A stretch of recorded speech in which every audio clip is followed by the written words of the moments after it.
Hi, mid cap ഡോക്ടറിൻ്റെ weekly ആൻസിലേക്ക് എല്ലാവർക്കും സ്വാഗതം. അപ്പം കഴിഞ്ഞ ഒരാഴ്ചയും വീണ്ടും മാർക്കറ്റ് ഒരു റേഞ്ച് ബൗണ്ടായിട്ടാണ് മാർക്കറ്റ് പോയത് അല്ലേ. ഒരു പരിധി വിട്ട് മാർക്കറ്റ് താഴോട്ടും പോയില്ല, മുകളിലോട്ടും പോയില്ല.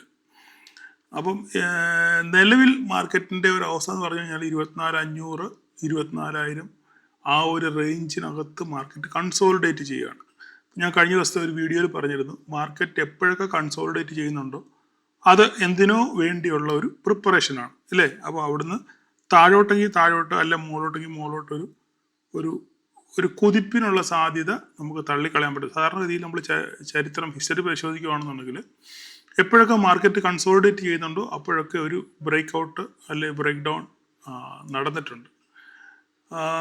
നിലവിൽ നമ്മൾ മാർക്കറ്റിൻ്റെ അവസ്ഥ ഗ്ലോബലി നോക്കുകയാണെന്നുണ്ടെങ്കിൽ ഇതുവരെയായിട്ടും ഇറാനും അമേരിക്കയും തമ്മിലുള്ള കാര്യത്തിനകത്തൊരു ഡെവലപ്മെൻറ്റ്സ് ഉണ്ടായിട്ടില്ല. അതുപോലെ തന്നെ ഹോർമൂസിൻ്റെ കാര്യത്തിനകത്തിലാണെങ്കിലും അവിടെ ഇവിടെ നിന്ന് ആൾക്കാർ വല്ലതും പറയുന്നതല്ലാതെ ഒരു ഡെവലപ്മെൻറ്റും ഉണ്ടായിട്ടില്ല. അതിനിടയിൽ ഇപ്പോൾ നമ്മൾ ലേറ്റസ്റ്റ് ന്യൂസ് പരിശോധിക്കുകയാണെന്നുണ്ടെങ്കിൽ ട്രംപ് കൊടുത്തിരുന്ന ആ ഒരു ഡ്യൂറേഷൻ, ഒരു ടൈമുണ്ട്, സീസ് ഫയർ ഹോൾഡ് ചെയ്ത ഒരു സമയമുണ്ട്. ആ സമയം ഏകദേശം തീരാറായി. അപ്പോൾ അതിന് ശേഷം ഈ ട്രംപ് എങ്ങനെയാണ് റിയാക്ട് ചെയ്യുന്നത് നമുക്ക് അറിയത്തില്ല. അതനുസരിച്ചായിരിക്കും മാർക്കറ്റ് പോകുന്നത്. പിന്നെ ഉള്ളൊരു ന്യൂസ് കേൾക്കെന്ന് പറഞ്ഞാൽ അമേരിക്കയുടെ കയ്യിലുള്ള ആയുധങ്ങൾ തീർന്നുകൊണ്ടിരിക്കുന്നു. അപ്പോൾ ഈ തീരാൻ എളുപ്പമാണ്, പ്രൊഡക്ഷനാണ് പാട് അല്ലേ. ഒരു സാധനം ഇപ്പം നമുക്ക് ഒരു ഓലപ്പടക്കം തന്നെ ആണെങ്കിൽ ഒരു ഓലപ്പടക്കം കത്തി പൊട്ടണം എന്നുണ്ടെങ്കിൽ എത്ര നേരം വേണം അല്ലേ. തീ കൊളുത്തി പൊട്ടി. പക്ഷെ ആ ഓലപ്പടക്കം ഉണ്ടാക്കണമെന്നുണ്ടെങ്കിൽ എത്ര നേരം വേണം ഇല്ലേ. അതിനകത്തിൽ മരുന്നുണ്ടാക്കി, ഓല ഉണ്ടാക്കി, അതിനകത്ത് വെച്ചു, തിരിയിട്ട് ചുരുട്ടി സാധനം റെഡിയാക്കി, വെയിലത്തിട്ട് ഉണക്കി റെഡിയാക്കി എടുക്കണം. എത്ര നേരം പിടിക്കും ഓലപ്പടക്കം ഉണ്ടാക്കണമെങ്കിൽ എന്ന് പറഞ്ഞ പോലെ തന്നെ. ജസ്റ്റ് എക്സാമ്പിൾ പറഞ്ഞത് മാത്രമേ ഉള്ളൂ. ഒരു സാധനം പൊട്ടിത്തീരാനോ കത്തിത്തീരാനോ എളുപ്പമാണ്. പക്ഷെ അത് തിരിച്ച് വീണ്ടും അത് റീഇൻസ്റ്റേറ്റ് ചെയ്യണമെങ്കിൽ എടുത്തിടത്തു തന്നെ ആ സാധനം റീസ്റ്റോക്ക് ചെയ്യണമെന്നുണ്ടെങ്കിൽ എത്ര നേരം വേണമെന്ന് ആലോചിച്ച് നോക്കണം. ഇപ്പം നിലവിൽ അനലിസ്റ്റുകളൊക്കെ സൂചിപ്പിക്കുന്ന കാര്യം അമേരിക്കയുടെ ആയുധ ശേഖരങ്ങൾ കുറയുന്നു എന്നുള്ളതാണ് സൂചിപ്പിക്കുന്നത്. സത്യമാണോ കള്ളമാണോ നമുക്കറിയത്തില്ല. പറഞ്ഞ കാര്യം, കണ്ട കാര്യം ഞാൻ നിങ്ങളോട് ഷെയർ ചെയ്യുന്നത് മാത്രമേ ഉള്ളൂ. അപ്പം ഇതൊക്കെ കാരണം ഒരു പരിധി വിട്ട് ഒരു നാളത്തേക്ക് നമുക്കൊരു യുദ്ധവും നീട്ടിക്കൊണ്ടു പോകാൻ പറ്റില്ല. ഇപ്പോൾ തന്നെ റഷ്യ ആയാലും യുക്രൈൻ ആയാലും ശരിക്കും സ്ട്രഗിൾ ചെയ്യുന്നുണ്ട്. ഇപ്പോൾ ഇന്നലത്തെ ഒരു ന്യൂസിൽ ഞാൻ കണ്ടത്, സെലൻസ്കി അമേരിക്കയോട് കൂടുതൽ ആയുധങ്ങൾ ആവശ്യപ്പെട്ടിരിക്കുകയാണ്, അവരുടെ സാധനങ്ങളെല്ലാം തീർന്നു എന്ന് പറഞ്ഞു.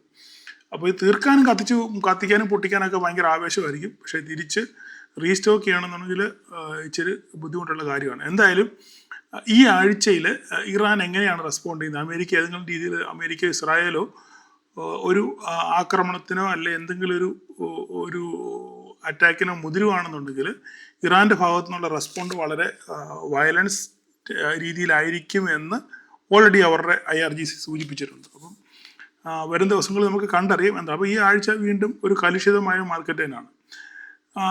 കഴിഞ്ഞാഴ്ചത്തെ നമ്മുടെ മാർക്കറ്റിലോട്ട് പോയി കഴിഞ്ഞാൽ ഞാൻ നിങ്ങൾക്ക് ഓൾറെഡി ഒരു എക്സാമ്പിൾ ഗ്രൂപ്പിലാണ് ഞാനിത് എക്സാമ്പിൾ വരച്ച് കാണിച്ചായിരുന്നു അല്ലേ. കഴിഞ്ഞ ആഴ്ചത്തെ നമ്മൾ ജസ്റ്റ് ഒന്ന് റിവൈസ് ചെയ്യുക.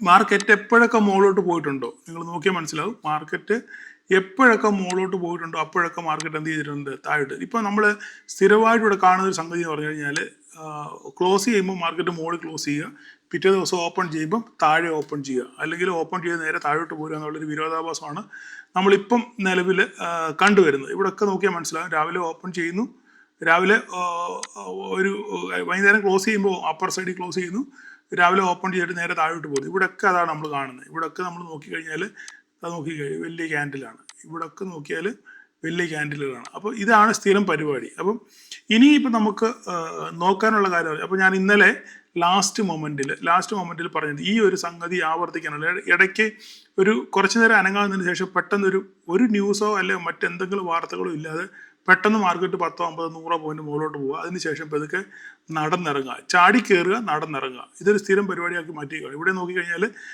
ഒറ്റ ചാട്ടത്തിന് 3-4 ക്യാൻഡിൽ നേരെ സാധനം പോയി, പിന്നെ അവസാനം പിന്നെ സ്റ്റെപ്പ് പടി ഇറങ്ങി നടന്നിറങ്ങി വരുന്ന പോലെ താഴോട്ടിറങ്ങി വരുന്നു. അപ്പോൾ ഇതൊക്കെ നമ്മൾ വരച്ച് കാണിച്ചതാണ്. ഓക്കെ, അപ്പം ഇതൊക്കെ ഇപ്പോൾ കാണുന്നത് CASന് ശേഷമുള്ള ഒരു മാർക്കറ്റിലെ പ്രതിഭാസമാണ് നമ്മൾ ഈ കണ്ടുവരുന്നത്.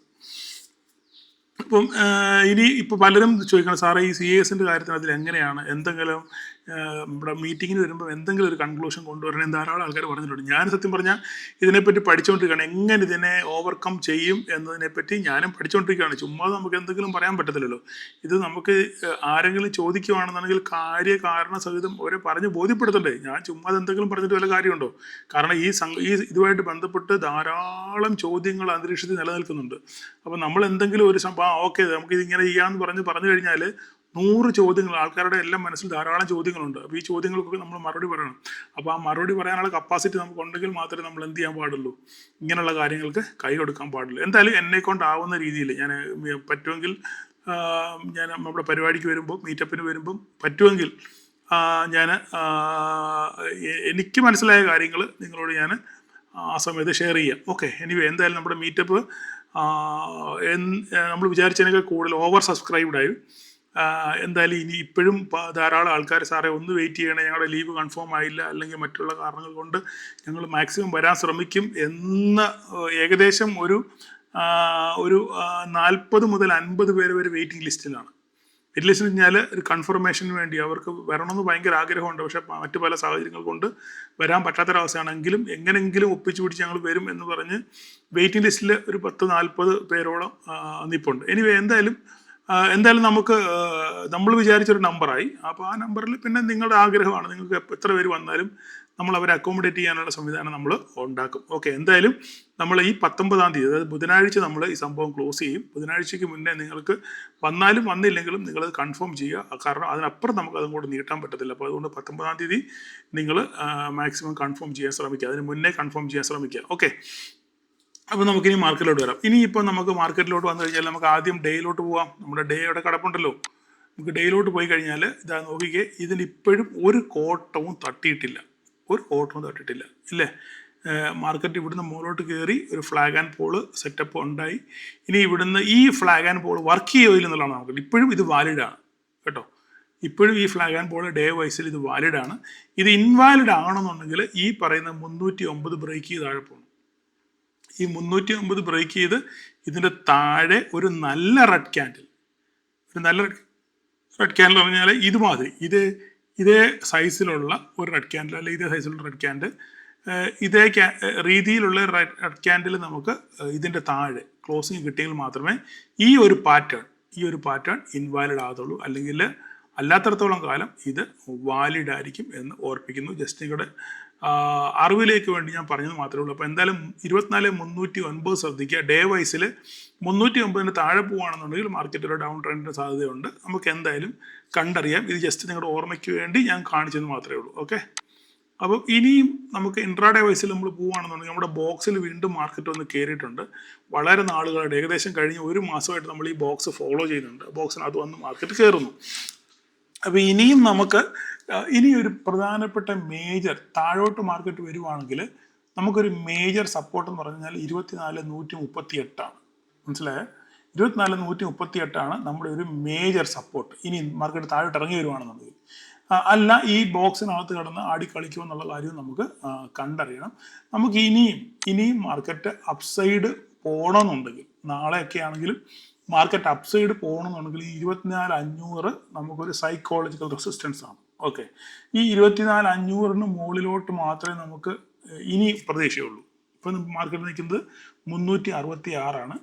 428 ബ്രേക്ക് ചെയ്ത് കഴിഞ്ഞാൽ ഒരു പക്ഷേ 24,500 വരെ എത്തും. പക്ഷേ ഈ 24,500 ഒരു സ്ട്രോങ് ഫൈറ്റിംഗ് നടക്കാനുള്ള സാധ്യത വളരെ കൂടുതലാണ്. നിലവിൽ ഞാൻ ഓൾറെഡി നിങ്ങൾക്ക് FIS DISന്റെ പൊസിഷൻ ഇട്ടു. ഇപ്പോഴും അവരുടെ പൊസിഷൻസിൽ നിന്ന് വലിയ രീതിയിൽ എക്സിറ്റ് ചെയ്യാൻ അവർ തയ്യാറായിട്ടില്ല. നിങ്ങൾക്ക് കണ്ടാൽ മനസ്സിലാവും. ജസ്റ്റ് ഞാൻ ഒന്ന് പോസ്റ്റ് ചെയ്യാം.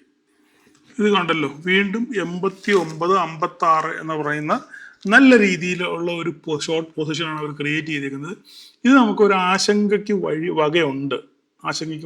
അല്ല, ഇനിയും ഇവരൊക്കെ വെട്ടിച്ച് മാർക്കറ്റ് മുകളിലോട്ട് പോകണമെങ്കിൽ വലിയ ഷോർട്ട് കവറിങ് റാലി നടക്കും. അങ്ങനെ വലിയ ഷോർട്ട് കവറിങ് നടക്കുകയാണെന്നുണ്ടെങ്കിൽ എന്ത് സംഭവിക്കുന്ന ഇവരെല്ലാം ഇവിടുന്ന് എക്സിറ്റ് ചെയ്യേണ്ടി വരും. എനിവേ എന്തായാലും വരുന്ന ദിവസങ്ങൾ ഈ ആഴ്ച നമുക്ക് കണ്ടറിയാം. എല്ലാ ആഴ്ചയും ഇങ്ങനെ തന്നെയാണ് പറയുന്നത്. പക്ഷെ നമുക്ക് ഒന്ന് തീർത്ത് പറയാൻ പറ്റാത്ത അവസ്ഥയാണ്. നമ്മളിപ്പം ഇതിനകത്ത് നിസ്സഹായനാണ്. കാരണം മാർക്കറ്റിൽ ഓരോരോ ദിവസങ്ങളും ഓരോരോ സംഭവ വികാസങ്ങളും പണ്ടത്തെ മാതിരി അല്ല. നിങ്ങൾക്കറിയാം ഗ്ലോബലി മൊത്തത്തിൽ ഒരു നശിച്ച് നാറാണക്കലായി കിടക്കുന്ന ഒരു ഒരു ഒരു ഒരു സംവിധാനമാണ് ഇപ്പോൾ. എന്തായാലും ഈ 89 എന്ന് പറയുന്നത് വളരെ ആശങ്കാജനകമാണ്. ഇവർ എന്തുദ്ദേശിച്ചാണോ ഈ 89% ഷോർട്ട് പൊസിഷൻ അവർ വെക്കുന്നത് നമുക്കറിയത്തില്ല. എന്തായാലും നമുക്ക് നോക്കാം വരും ദിവസങ്ങൾ എങ്ങനെയാണ് മാർക്കറ്റ് പ്രതികരിക്കാൻ പോകുന്നത്. ജസ്റ്റ് നിങ്ങളുടെ അറിവിലേക്ക് വേണ്ടി കാണിച്ചെന്ന് മാത്രമേ ഉള്ളൂ. ഓക്കെ, അപ്പം നമുക്ക് ഒരു സെക്കൻഡ്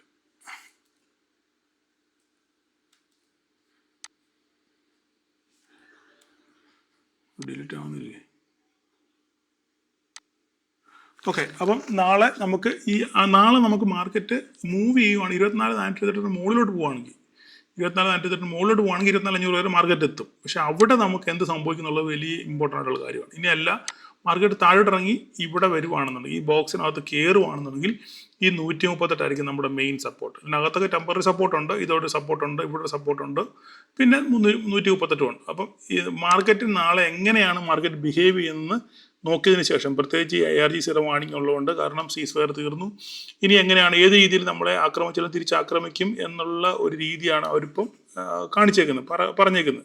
അങ്ങനെയാണെന്നുണ്ടെങ്കിൽ വീണ്ടും ഒരു അൺസർട്ടനിറ്റിക്ക് ആവശ്യമുണ്ട്. അങ്ങനെയാണെങ്കിൽ മാർക്കറ്റ് കൺസോൾട്ടേറ്റ് ചെയ്യുമോ അല്ല താഴോട്ടിറങ്ങി വരാനുള്ള സാധ്യതയുണ്ട്. ക്രൂഡിൻ്റെ വില കൂടെ നമ്മൾ നോക്കുക. എന്തായാലും കഴിഞ്ഞ ദിവസം ഗോൾഡ് ഒരു പരിധി വിട്ട് മേലോട്ട് പോയിട്ടുണ്ട്. ഇനി അവിടെ ഒരു പ്രോഫിറ്റ് ബുക്കിംഗ് ഉണ്ടാവും എന്നുള്ളത് നമ്മൾ കണ്ടറിയണം. അപ്പോൾ ഇത്രയൊക്കെയാണ് ഈ അടുത്ത ആഴ്ചത്തെ സംഭവ വികാസങ്ങൾ. പിന്നെ നമുക്ക് ബാങ്ക് നിഫ്റ്റി പറയുവാണെന്നുണ്ടെങ്കിൽ ബാങ്ക് നിഫ്റ്റി ഞാൻ പറഞ്ഞു, നമുക്ക് ഈ ബാങ്ക് നിഫ്റ്റിക്ക് ഇപ്പോൾ 57 ചില്ലറയ്ക്കാണ് ബാങ്ക് നിഫ്റ്റി നിൽക്കുന്നത്. അപ്പോൾ 57,380 ഇപ്പോൾ 554 ഈ 381 താഴെ പോകുന്നുണ്ടോ നോക്കുക. 381 താഴെ പോവോ അതോ അവിടെ സസ്റ്റെയിൻ ചെയ്ത് മുകളിലോട്ട് പോകുന്ന നോക്കണം. എന്തായാലും 381 താഴെ പോവുകയാണെന്നുണ്ടെങ്കിൽ 759 വരെ കിട്ടും. അല്ല മുകളിലോട്ടാണെന്നുണ്ടെങ്കിൽ 831, അതല്ലെങ്കിൽ ബ്രേക്ക് ചെയ്യണം.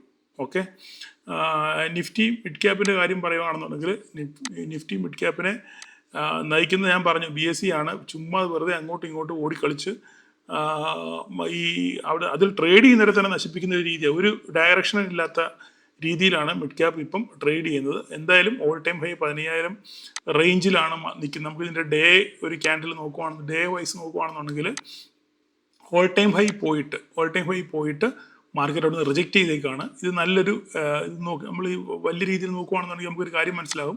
ഇതൊരു ബെയറിഷ് എൻഗൾഫിംഗ് ആണ് ഈ കാണുന്നത്. അപ്പോൾ അങ്ങനെയാണെങ്കിൽ അത് ഫോളോ ചെയ്യുമോ ഇല്ലെന്നുള്ളത് നമുക്ക് വരും ദിവസങ്ങളിൽ കണ്ടറിയാം. നമുക്ക് നോക്കേണ്ടത് ഇപ്പം നിലവിൽ BSE ഹീറോ മോട്ടോകോപ്പിനാണ് നോക്കേണ്ടത്. എങ്ങനെയാണ് ഇവർ ബിഹേവ് ചെയ്യുന്നത് നോക്കുക. അതുപോലെ തന്നെ ഡിക്സൺ ടെക്നോളജിയിലും ചെറിയ ഒരു നെഗറ്റീവ് ന്യൂസ്, ചൈനയുമായിട്ട് ബന്ധപ്പെട്ട ഒരു നെഗറ്റീവ് ന്യൂസ് ഉണ്ട്. അങ്ങനെയാണെന്നുണ്ടെങ്കിൽ ഡിക്സണിലും ചിലപ്പോൾ ഒരു പ്രോഫിറ്റ് ബുക്കിംഗ് ഉണ്ട്. കാരണം 10,000 തിരിച്ച് കയറി വന്നതാണ് 14,000 വരെ. അപ്പോൾ ഡിക്സണിൽ ഒരു പ്രോഫിറ്റ് ബുക്കിങ്ങിനുള്ള സാധ്യത നമുക്ക് തള്ളിക്കളയാൻ പറ്റത്തില്ല.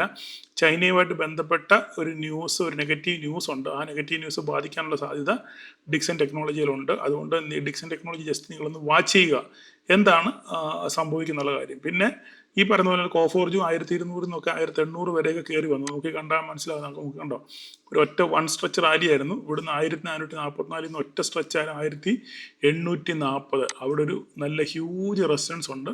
ഇവിടെ എന്ത് സംഭവിക്കുന്നുള്ളത് നോക്കുക. ഞാൻ നിങ്ങളോട് പ്രധാനമായിട്ടൊരു കാര്യം പറയാം. ഞാൻ ഈ പറയുന്ന സ്റ്റോക്കിൻ്റെ ലെവൽ വെച്ചിട്ട് നിങ്ങൾ ഓപ്ഷൻ വാങ്ങിച്ചു കഴിഞ്ഞ് നഷ്ടം ഉണ്ടായാൽ ഞാൻ ഉത്തരവാദിയല്ല. ഓക്കെ, ഞാൻ ഈ സ്റ്റോക്സിൻ്റെ ഇങ്ങനെയുള്ള കാര്യങ്ങൾ പറയുന്നത് നിങ്ങൾക്ക് സ്റ്റോക്സ് വാങ്ങിക്കാനോ അതിനുള്ള ഒരു അക്യുമുലേറ്റ് ചെയ്യാനുള്ള ഒരു അവസരമാണ്, അല്ലാതെ ഓപ്ഷൻ മേടിക്കാനുള്ള ഒരു അവസരമല്ല. പലരും ഞാൻ അതുകൊണ്ട് അത് പറഞ്ഞ കഴിവത് ഈ സ്റ്റോക്കിൻ്റെ കാര്യം ഒഴിവാക്കുന്നത്. ഈ സ്റ്റോക്കിൻ്റെ കാര്യം പറയുമ്പോൾ അത് വെച്ച് ഓപ്ഷൻ മേടിക്കുന്ന ധാരാളം ആൾക്കാരുണ്ട്. നിങ്ങൾ നിങ്ങളുടേതായിട്ടുള്ള റിസ്ക് ഉപയോഗിച്ച് മാത്രം ഓപ്ഷൻ ചെയ്യുക. ഓക്കെ, ഞാനിത് പറയുന്നത് നിങ്ങൾക്ക് ഇവിടെ ലെവലിൽ വരും അക്യുമുലേറ്റ് ചെയ്യുക അല്ലെങ്കിൽ പ്രോഫിറ്റ് ബുക്ക് ചെയ്യാനുള്ള അവസരത്തിന് വേണ്ടിയാണ് ഞാനിതിങ്ങനെ ലെവലുകൾ പറയുന്നത്. ഓക്കെ, ഇത് വെച്ച് നിങ്ങൾ ഓപ്ഷൻ ചെയ്ത് കഴിഞ്ഞാൽ നിങ്ങളുടെ നഷ്ടം നിങ്ങളുടെ ലാഭം അത് നിങ്ങൾ തീരുമാനിച്ചോ. ഓക്കെ, അപ്പോൾ ഇതൊക്കെയാണ് നമുക്ക് മിഡ് ക്യാപ്പിനകത്ത് പറയാനുള്ളത്. അപ്പം ക്രോഫോർജിലോ അല്ല പെർസിസ്റ്റൻസ് സിസ്റ്റത്തിലൊക്കെ ഒരു പ്രോഫിറ്റ് ബുക്കിംഗ് ഉണ്ടാവുകയാണെങ്കിൽ ഒരു പക്ഷേ ഈ സാധനം താഴോട്ട് വരും. BSE കാര്യം നമ്മൾ കഴിഞ്ഞ ദിവസം പറഞ്ഞാണ്. BSE നമ്മൾ ഓൾറെഡി പറഞ്ഞിട്ടേക്കുന്ന സാധനമാണ്. അത് ആ ലെവലിൽ തന്നെ വന്നു. ഇനിയിപ്പോൾ ഇവിടുന്ന് താഴെ പോവുകയാണെങ്കിൽ ഈ ലെവലാണ് നിൽക്കുന്നത്. ഇപ്പോൾ BSE ഇതും പൊട്ടുവാണെന്നുണ്ടെങ്കിൽ വീണ്ടും 3,733 ഇറങ്ങി വരാനുള്ള സാധ്യതയുണ്ട്. അപ്പോൾ ഈ ഏരിയയിൽ നിന്ന് റിക്കവർ ചെയ്യുമോ, ഇവിടെ നിന്ന് ഇങ്ങനെ വന്ന് റിക്കവർ ചെയ്യുമോ അതോ തിരിച്ച് താഴോട്ട് വരുമെന്നുള്ള കാര്യം നിങ്ങൾ നോക്കുക BSE കാര്യം. ഇതുപോലെ തന്നെയാണ് ഹീറോ മോട്ടോകോപ്പും. 1 സ്ട്രെച്ച് റാലി മുകളിലോട്ട് പോയി ഇനി ഇവിടുന്ന് ഒരു പ്രോഫിറ്റ് ബുക്കിംഗ് ഉണ്ടാവും എന്നുള്ളത് നമുക്ക് ഹീറോ മോട്ടോകോപ്സ് അതിൽ അറിയണം. ഇതൊക്കെ ഓൾ ടൈം ഹൈ പോയ സംഭവങ്ങളാണ്. ഓൾ ടൈം ഹൈ അല്ല, ഈ നമ്മുടെ മിഡ് ക്യാപ്പിനെ മുകളിലോട്ട് കൊണ്ടുപോയ ഘടകങ്ങളാണ്. അപ്പോൾ ഈ 5729 ബ്രേക്ക് ചെയ്ത് നോക്കുക. അങ്ങനെ ബ്രേക്ക് ചെയ്യുകയാണെന്നുണ്ടെങ്കിൽ ഹീറോ മോട്ടോകോപ്പിനകത്ത് ഒരു പ്രോഫിറ്റ് ബുക്കിംഗ് നമ്മൾ കാണേണ്ടി വരും. നിങ്ങളുടെ അറിവിലേക്ക് വേണ്ടി പറഞ്ഞെന്ന് മാത്രം. ഓക്കെ, അപ്പം മിഡ് ക്യാപ്പിനകത്തിൽ നമ്മൾ ലെവലുകൾ ഓൾറെഡി പറഞ്ഞു. സെക്കൻഡ്, പ്രോഫിറ്റ് ബുക്കിംഗ് ഉണ്ടാവുമോ ഇല്ലെന്നുള്ളത് നമ്മൾക്ക് കണ്ടറിയാം. എന്തായാലും ഇതിന് താഴെ നിൽക്കുകയാണെന്നുണ്ടെങ്കിൽ സാധനം നേരെ താഴെ വരും. അങ്ങനെയാണെങ്കിൽ 14,908 നമ്മൾ കാണേണ്ടി വരും. പിന്നെ 14,848. നമുക്ക് ഇനി ജസ്റ്റ് സെൻസെക്സ് കൂടെ ഒന്ന് നോക്കാം. സെൻസെക്സ് ധാരാളം പേര് കംപ്ലൈൻറ്റ്, സാറേ സെൻസെക്സ് സാറ് പറയത്തില്ലല്ലോ. ഓക്കെ, എന്തായാലും സെൻസെക്സ് ഇപ്പോൾ നമുക്കൊരു റേഞ്ച് ബൗണ്ടിന് അതിലാണ് നിൽക്കുന്നത്. 103 കടന്നാൽ മാത്രമേ നമുക്ക് എന്തെങ്കിലും പ്രയോജനം മുകളിലോട്ടുള്ളൂ. 78 103 കടക്കണം, ഇല്ലെങ്കിൽ തിരിച്ച് മാർക്കറ്റ് 77 630 ഇറങ്ങി വരുമോ നോക്കണം. ഇപ്പം നിലവിൽ നിഫ്റ്റിയും സെൻസെക്സും തമ്മിൽ യാതൊരു ബന്ധമില്ലാത്ത രീതിയിലാണ് സെൻസെക്സും നിഫ്റ്റിയും തമ്മിൽ ബിഹേവ് ചെയ്യുന്നത്. അവർ തമ്മിൽ യാതൊരു ബന്ധമില്ലാത്ത രീതിയിലാണ് ട്രേഡ് ചെയ്യുന്നത്. അതുകൊണ്ട് പണ്ടൊക്കെ നമുക്ക് നിഫ്റ്റി നോക്കി സെൻസെക്സ് ട്രേഡ് ചെയ്യായിരുന്നു, ഇപ്പോൾ അത് നടക്കുകയില്ല. ഓക്കെ, അത് മാത്രമല്ല നമുക്ക് ട്രേഡിംഗ് വ്യൂവിനകത്തിൽ 15 മിനിറ്റ്സ് ഡിലേ ആയിട്ടാണ് നമുക്ക് സെൻസെക്സ് കിട്ടുന്നത്. അതുകൊണ്ട് ബ്രോക്കറിൻ്റെ ആപ്പിനകത്ത് പോയിട്ട് അവിടെ നിങ്ങൾ സെൻസെക്സ് എടുത്ത് വേണം നിങ്ങൾ ട്രേഡ് ചെയ്യാൻ. കാരണം നിഫ്റ്റി നോക്കി ഇപ്പോൾ ചെയ്യൽ വളരെ ബുദ്ധിമുട്ടാണ്. ഓക്കെ, അപ്പോൾ ഇത്രയൊക്കെയാണ് ഈ ആഴ്ച എനിക്ക് നിങ്ങളോട് പറയാനുള്ള കാര്യങ്ങൾ. സൂക്ഷിച്ചു കൊണ്ട് ട്രേഡ് ചെയ്യുക. കഴിവതും 1-2 ആഴ്ച മാറിയുള്ള സ്ട്രൈക്കുകളിൽ നിങ്ങൾ ട്രേഡ് ചെയ്യാൻ ശ്രമിക്കുക. അപ്പം മീറ്റപ്പിൻ്റെ കാര്യം മറക്കല്ലേ. കഴിവതും നേരത്തെ നിങ്ങൾ നിങ്ങളുടെ സീറ്റുകൾ ഉറപ്പാക്കാനൂടെ ശ്രമിക്കുക. അപ്പോൾ നാളെ എല്ലാവർക്കും ഒരു പ്രോഫിറ്റബിൾ ഡേ ആശംസിക്കുന്നു. Thank you all.